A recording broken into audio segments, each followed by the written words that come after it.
Before Paul George began his podcast, I had no idea that he had this many wild opinions. I had no idea that he thought these things. But thankfully, now we have the Paul George podcast, and I can know everything that goes in Paul George's mind at every given moment. Of course, I'm being 100% facetious, but still. I feel like ever since this guy started podcasting, he stopped playing basketball and started having hot take after hot take. And this was a great one. Paul George is apparently upset that the Indiana Pacers never gave him a video recognition when he came back to Indiana.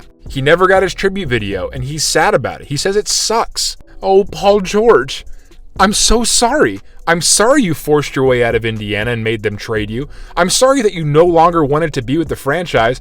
You thought that when you came back, they would want to give you a French kiss and a tuggy? Is that what you wanted, big boy? I love that the Pacers are standing on business on this one. Most franchises should do this. I've seen so many times where mid players go back to their teams. Not saying that Paul George is mid, because he's not. But I've seen instances where mid players go back to their teams as a visiting player, and that team puts up a tribute video for them. And I'm like, why are you doing this? Especially for Paul George, what are the tribute video going to be? Him losing to Miami Heat and LeBron James in the Eastern Conference Finals every year? Thank you so much, PG, for bringing us to the Eastern Conference Finals and getting waxed by Daddy LeBron. The more I hear Paul George talk, the more I hear him just spew his inner narratives, I just question everything I know about him and question why I was such a fan of his 10 years ago.